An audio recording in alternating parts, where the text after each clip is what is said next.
This is the glass replacement, the hatch glass replacement for the 2019 Toyota Prius. There we can see the rear view. This here is the hatch glass, as different from the rear glass, which is this top one. This hatch glass is the smaller of the two. As you can see, the glass was shattered. It was broken. I don't know what caused it to break. Uh, we don't remember it being hit directly, but it nevertheless did shatter for whatever reason. Whether it's from closing the door, we haven't, slammed the door, the hatch door, or anything, but it, however, uh, just out of the blue, decided to shatter. As you can see, in this area here is shattered in these two areas in the sides. The whole glass shattered. This other area here on the other side. And one thing that we noticed is was a very BB, a very small BB pellet size hole where the projectile appears to have come into the window or the glass. We don't know if it was a rock. Someone deliberately broke it with some sort of, glass shattering device, or a BB pellet actually went through. Who knows? There's plenty of people that could do such thing out there. This is the rear view. As you can see, the glass shattered. We believe it started in the center. Who knows if it was from a manufacturing defect from Toyota, or it was actually a projectile, rock, pellet, pebble, whatever it was. It shattered glass. These are the tools that you will need, something like it. You will need plastic or fiberglass tools to pry open the panels, the inside panels of the hatch door, and also to scrape off a lot of the sealant that held the glass on the vehicle.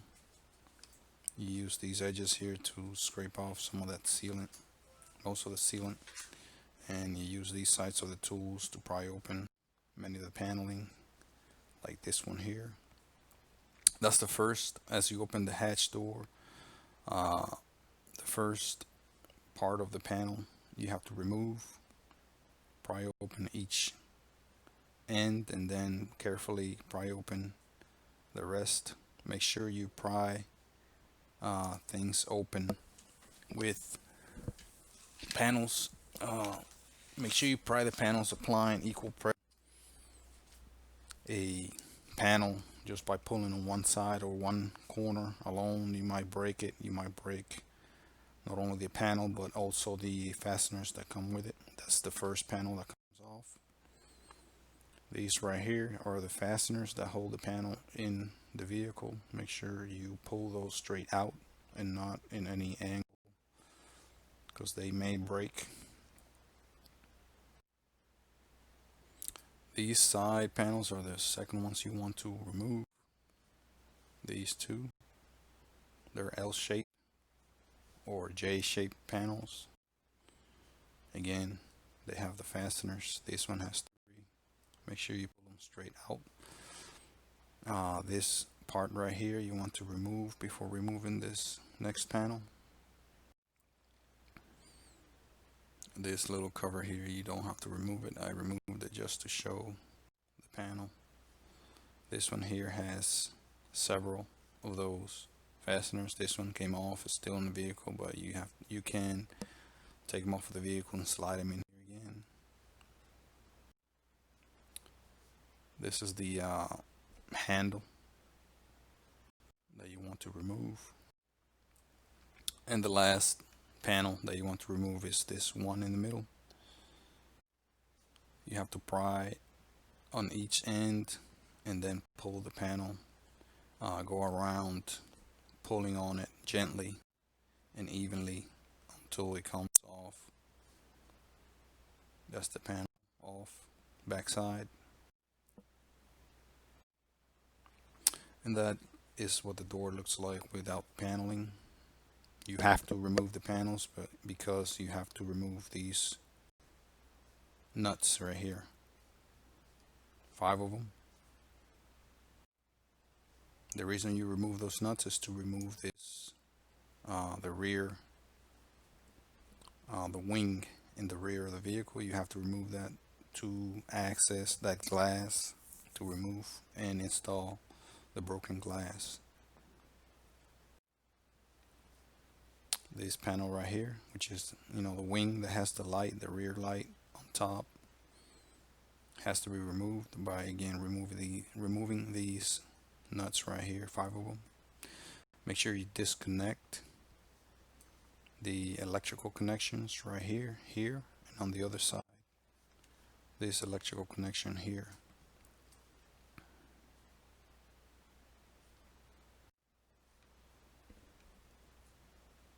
That's a look of the broken glass.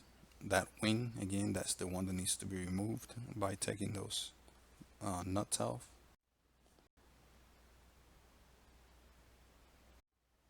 I recommend you vacuum most of the glass off, as the glass itself will scratch the paint of the vehicle and will also just be all over the place if it's shattered, like the one I had to work with. Again, this is a electrical connection. You have to unplug, just pull gently on the plug, straight out. Same here, here.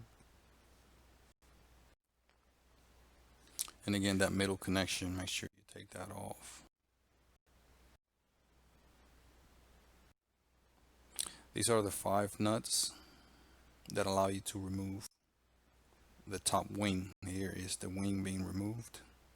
These seals, make sure they do not get lost. Those seals prevent water from going into the vehicle, as rainwater goes in this area.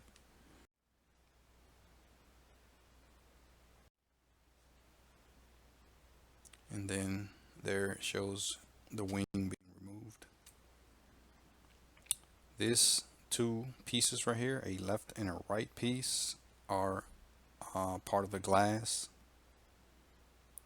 Here I show them removed, as it's the glass broke and shattered completely, so I have to remove them.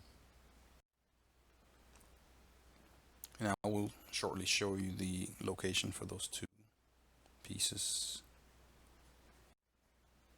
That is the wing removed, the rear wing, bottom side. This right here is basically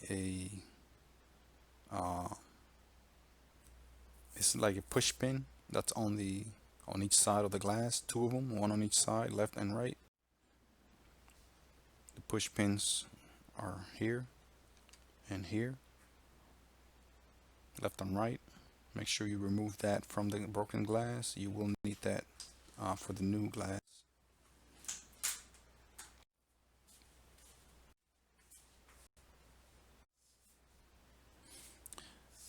And once you remove all those panels, you're ready to begin removing the rubber or the sealant, the old sealant.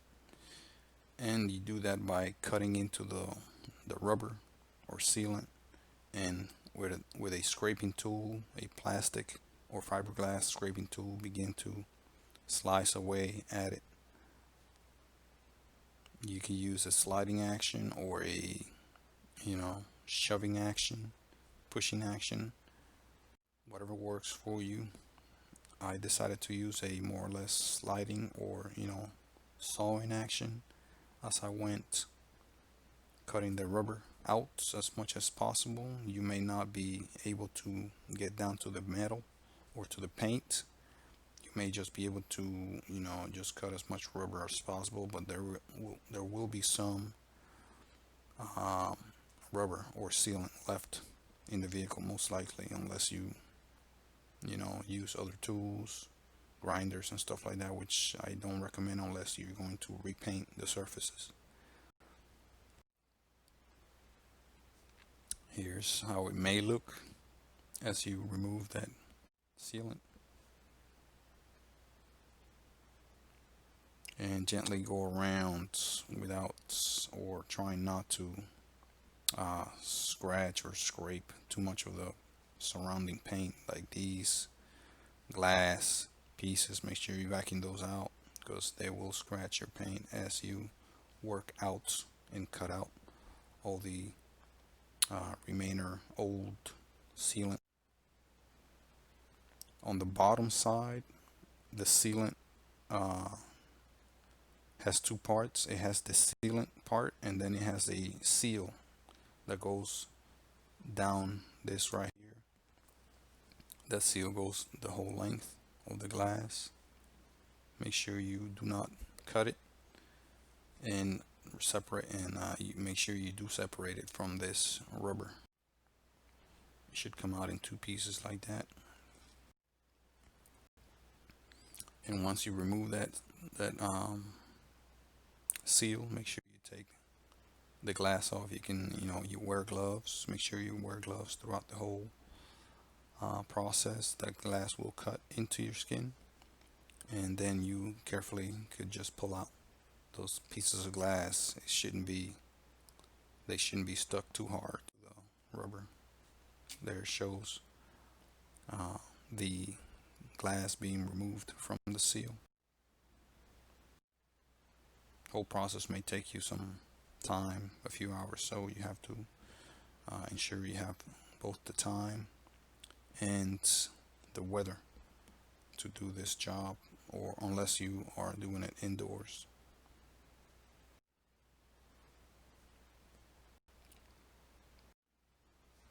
These two right here, again, those are the pins.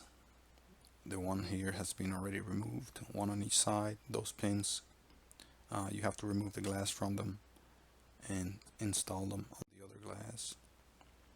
Here shows the two pieces that go on each side, two plastic L-shaped pieces. Make sure you remove the glass from the sticky side, and make sure you have some double-sided tape to replace the sticky tape that had the glass. There's the new glass. This one here brought a seal all around it. The old glass did not. It only had a seal on the bottom, but this one's, I guess, a bit different. You have there the two connections for the heater strips here. Make sure you take care of those and don't break it off of the contact there, which is welded on right here on each side. There are those two L-shaped pieces ready with the double-sided tape installed, ready to go. I use this window weld from 3M Superfast urethane.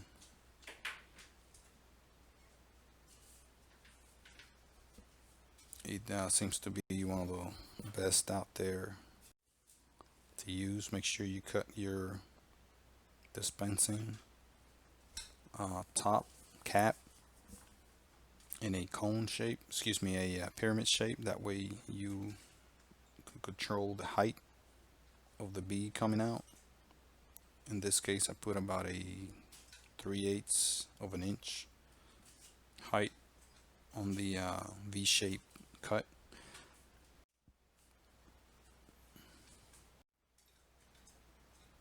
Make sure you install your L-shaped pieces on each side. Make sure you try it on the vehicle, because that L-shaped piece needs to pretty much fit and close up the vehicle as when you close the door. Make sure there's not too big of a gap or any gap in this area here that shows that foam. Same thing for this side.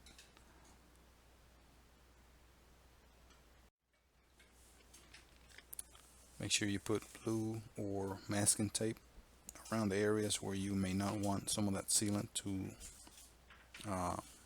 spread over, and then you can begin to apply the sealant. Try to match the areas where the old sealant was at, and I would recommend going over into the paint, the body, the metal a little bit. That way the sealant could bond both to the metal and the old sealant.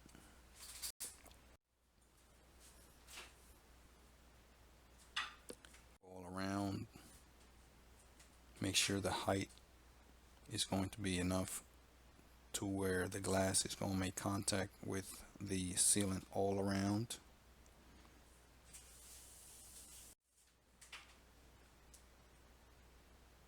I would make sure that you put the glass on the vehicle before you apply the sealant to see what height of the bead of the sealant you're going to need. Make sure that you apply enough. You don't want to have too little in there and then have to take the glass back out and wipe all the sealant off and reapply it. You don't want to do that. You want to have enough sealant so you can make a seal all around, no voids. And you don't want to put too much either. If you put too much, then you're going to have sealant spill over into the glass itself and over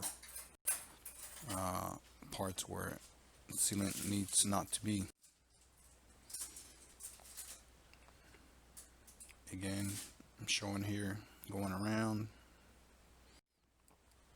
taking time to do this. Make sure you go over the parts where the old sealant was, and then a little bit over. This shows that pin. I had to put some double-sided tape because it did have double-sided tape to hold the glass together. That pin, that one, and then the one on the other side somewhat holds the glass at the height or depth that the glass needs to be separated from the metal.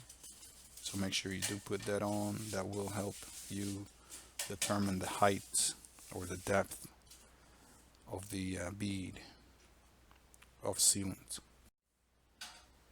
There shows the pin on the other side.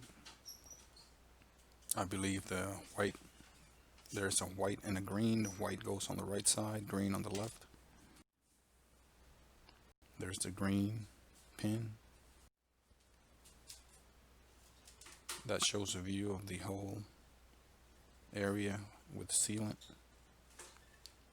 The right pin, left pin over there. Once you put your L-shape pieces on each side of the glass, you're ready to put the glass on as such.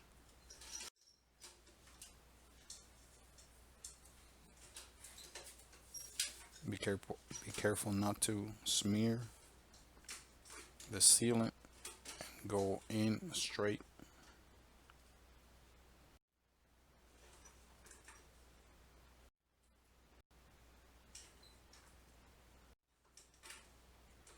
Make sure you apply some pressure so you can so the sealant can make contact with the glass all around.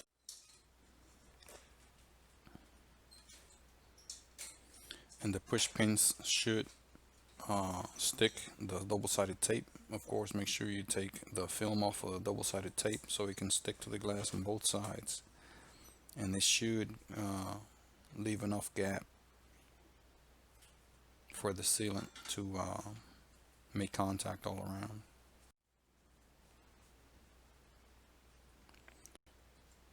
I would put some tape across the glass once it's set in place. That way it'll hold in place. It should hold because of the double-sided tape on the pins, but I would put a few pieces of tape to hold it in place. This is how it should look, more or less. Sealant all around, no voids. This is how those L pieces should look. This is the one on the right, and the one on the left, more or less.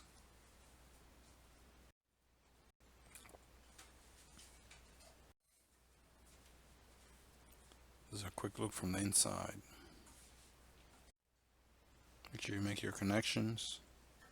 This one is showing the connection on the left side, connection on the right. Be careful with those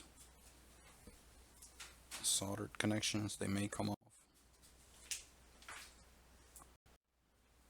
Make sure you make your center connections for your light, which is right here. Excuse me, right here. This connector.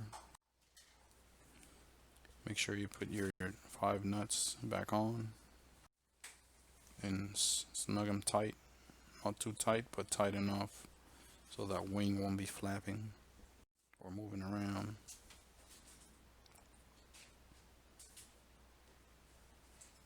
This one here I didn't align it quite right. There's a little bit of a gap there, but not too bad. That gap right there you want to avoid by placing this L-shaped piece a little higher if you can. First panel to put on is this one here, center panel. Make sure you apply equal pressure. Then the L-shaped panels or J-shaped panels on each side. Then the center strip panel. Time to put the paneling back on, same sequence that you took them off. Then this bottom panel here with the handle.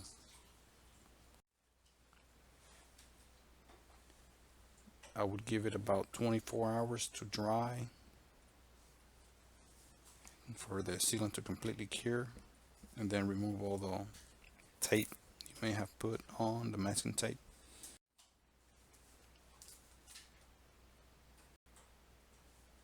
And that's how it should look after you're